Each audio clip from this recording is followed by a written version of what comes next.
இந்தியாவில் ஒரு பொண்ணை அவமானப்படுத்தினா என்ன ஆகும்?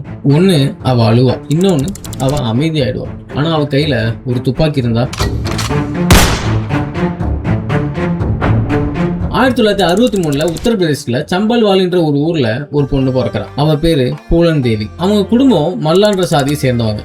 அவங்க படம் ஓட்டுவாங்க, மீன் பிடிப்பாங்க. இந்த சமூகம் கீழ் சாதின்னு முத்திர குத்தினவங்க தான் இந்த மல்லா சாதியை சேர்ந்தவங்க. பூலன் பிறந்தது மட்டுமே ஒரு குற்றமா இருந்த காலம் அப்படின்னு நான் சொல்லலாம்.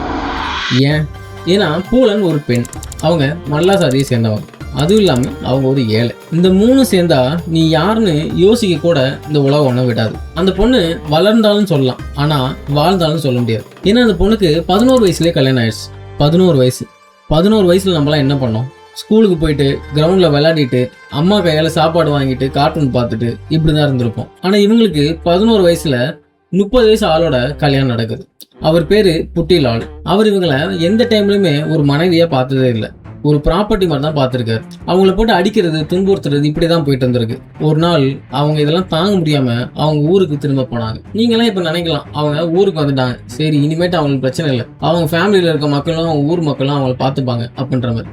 ஆனா அதான் இல்லாங்க. அவங்க எல்லாரும் சேர்ந்து திருப்பி புட்டிலால் வீட்டுக்கே அந்த பொண்ணை அனுப்புனாங்க. ஏன் அப்படி பண்ணாங்கன்னா, ஒரு பொண்ணு வீட்டை விட்டு வெளியே வந்தா மானமே போயிடும் அப்படின்னு நம்பின காலம் தான் அது. அந்த டைம்ல தான் பூலனுக்கு ஒரு விஷயம் புரிய ஆரம்பிக்குது. நமக்கு யாருமே உதவும் போறதில்ல, நம்ம கூட இருக்க போறதில்ல, நம்மளே பார்த்தா தான் உண்டு அப்படின்னு. பூலன் ஒரு டைம்ல வளர்ந்தாங்க.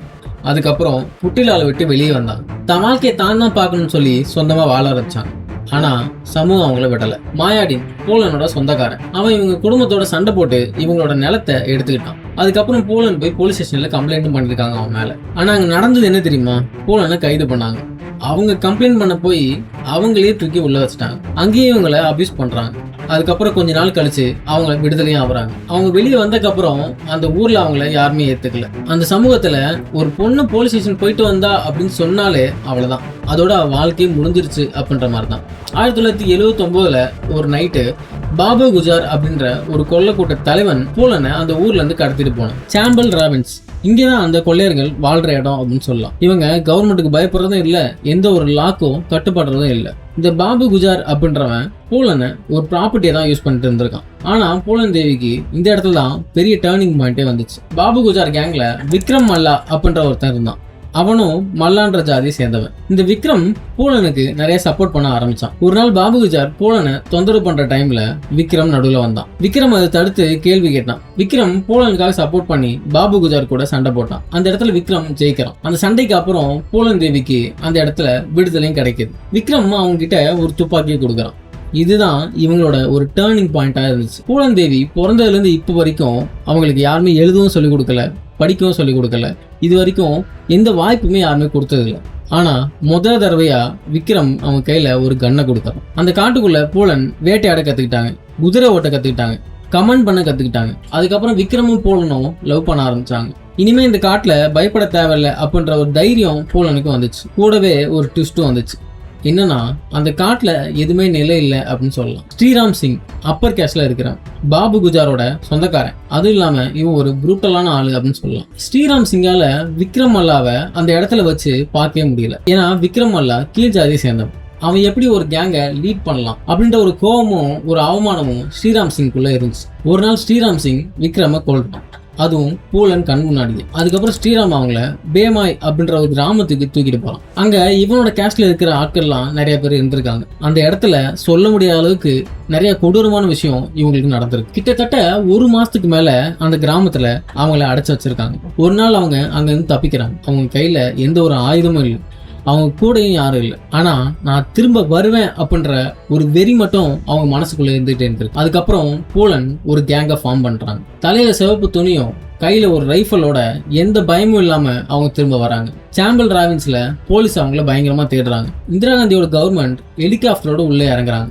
ஆனா பல வருஷம் ஆகியும் பூலன் யாருக்கிட்டையும் பிடிபடவே இல்லை. எப்படின்னா இவங்க அந்த மண்ணை சேர்ந்தவங்க, அந்த மண்ணிலேயே பிறந்து வாழ்ந்தவங்க. அங்க இருக்கிற மக்கள் இவங்களை அவங்க வீட்லயே தங்க வைக்கிறாங்க. போலீஸ் வந்து தேடுறப்பெல்லாம் அங்கங்க வார்னிங் சைன் மாதிரி கொடுத்து இவங்க எஸ்கேப்பும் ஆயிடுறாங்க. இதெல்லாம் எதுக்காக அந்த மக்கள் அவங்களுக்கு பண்றாங்க? ஏன்னா பூலன் அந்த மக்களுக்கு நிறைய கொடுத்துருக்காங்க. பணக்காரங்கிட்ட இருந்து கொள்ளையடிச்சு அங்க இருக்க ஏழை மல்ல கிராமங்களுக்கு பிரிக்கிறாங்க. அந்த மக்கள் பூலன் தேவிய ஒரு ராபின்ஹுட் மாதிரி பார்த்தாங்க. February 14, 1981 வேலண்டைன்ஸ் டே. இந்த உலகமே காதலை கொண்டாடிட்டு இருந்த நாள் அப்படின்னு சொல்லலாம். ஆனா பேமை கிராமத்துல வேற ஒண்ணு நடந்துச்சு. பூலந்தேவி தான் கேங்கோட அந்த ஊருக்குள்ள இறங்குறாங்க. எந்த கிராமத்துல ஒரு மாசத்துக்கு மேல அவங்கள வச்சு சித்திரவதைப்படுத்தினாங்களோ அவமானப்படுத்தினாங்களோ அந்த கிராமத்துக்குள்ள இவங்க போறாங்க. ஸ்ரீராம் சிங் அன்னைக்கு இல்ல, அங்க இருந்து தப்பிச்சிருக்கான். ஆனா அங்க இருந்த மத்த அப்பர் காஸ்ட் ஆட்களை இவங்க இழுத்து வெளியே கொண்டு வந்தாங்க.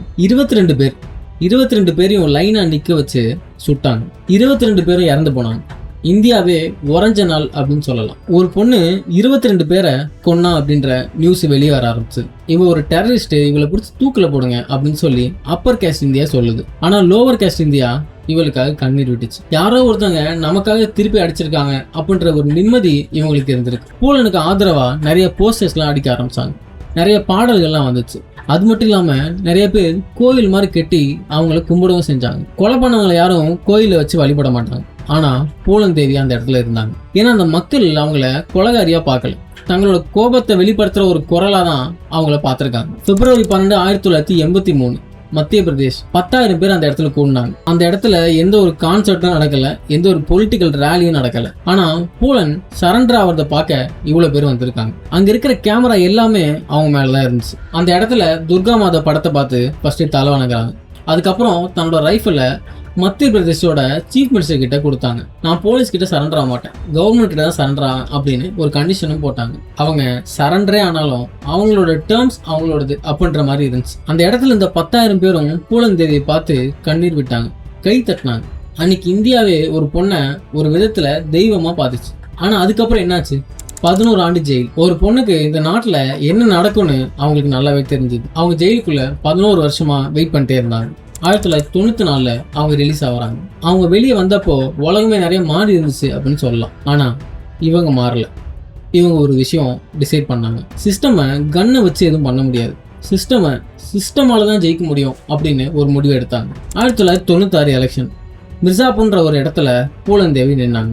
ஆப்போசிட் பார்ட்டி நிறைய பேர் அவங்கள கிண்டலும் பண்றாங்க. என்னன்னா, ஒரு கொலையாளி ஜெயிலுக்கு போயிட்டு இத்தனை வருஷம் கழிச்சு வந்திருக்கா, இது எப்படி பார்லிமெண்ட்டுக்குள்ள போவா அப்படின்னு. அந்த எலெக்ஷன்ல அவங்க ஜெயிச்சாங்க. பூலந்தேவி எம்பி, மெம்பர் ஆஃப் பார்லிமெண்ட். எந்த இந்தியா அவங்கள வாண்டட் போஸ்டர்ல போட்டுச்சோ, எந்த இந்தியா அவங்கள கார்டு ஃபுல்லா தேடிச்சோ, அதே இந்தியா இவங்கள பார்லிமெண்ட்ல பார்க்க ஆரம்பிச்சு. அவங்க பார்லிமெண்ட்ல பேச ஆரம்பிச்சாங்க. கீழ் ஜாதி மக்களுக்காகவும் பெண்களுக்காகவும் ஏழைங்களுக்காகவும். பார்லிமெண்ட்ல அவங்கள யாராச்சும் அமைதி பண்ண முயற்சி பண்ணாலே அவங்க எந்திரிச்சு நின்று பேச ஆரம்பிச்சாங்க. காட்டுக்குள்ளேயும் அவங்க யாரையும் பார்த்து பயப்படல, பார்லிமெண்ட்லயும் அவங்க யாரையும் பார்த்து பயப்படல. ஜூலை 25, 2001 நியூ டெல்லியில பகல் நேரம் பூலந்தேவி அவங்க காரை விட்டு அவங்க வீட்டு வாசல்ல இறங்கி நிக்கிறாங்க. அவங்க வீட்டு முன்னாடி 3 பேர் கன்னோட நிக்கிறாங்க. அதுல ஒருத்தர் ஷேர் சிங் ராணா. பேமை கிராமத்துல அந்த 22 பேர் இறந்தாங்களே, அவங்களுக்கு கீழே வளர்ந்த ஒருத்தன். அவன் பூலந்தேவிய சுடுறான். பூலந்தேவி அந்த இடத்துல இறந்து போறாங்க. அப்ப அவங்களுக்கு 37 வயசு ஆகுது.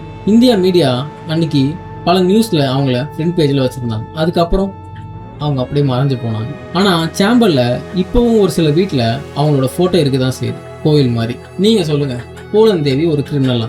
அந்த 22 பேரை கொன்னாங்க, அது கிரைம் தான். ஆனா 11 வயசுல அவங்களை கல்யாணம் பண்ணி கொடுமைப்படுத்தினது கிரைம் இல்லையா? போலீஸ் ஸ்டேஷன்ல அவங்கள அபியூஸ் பண்றது அது கிரைம் இல்லையா?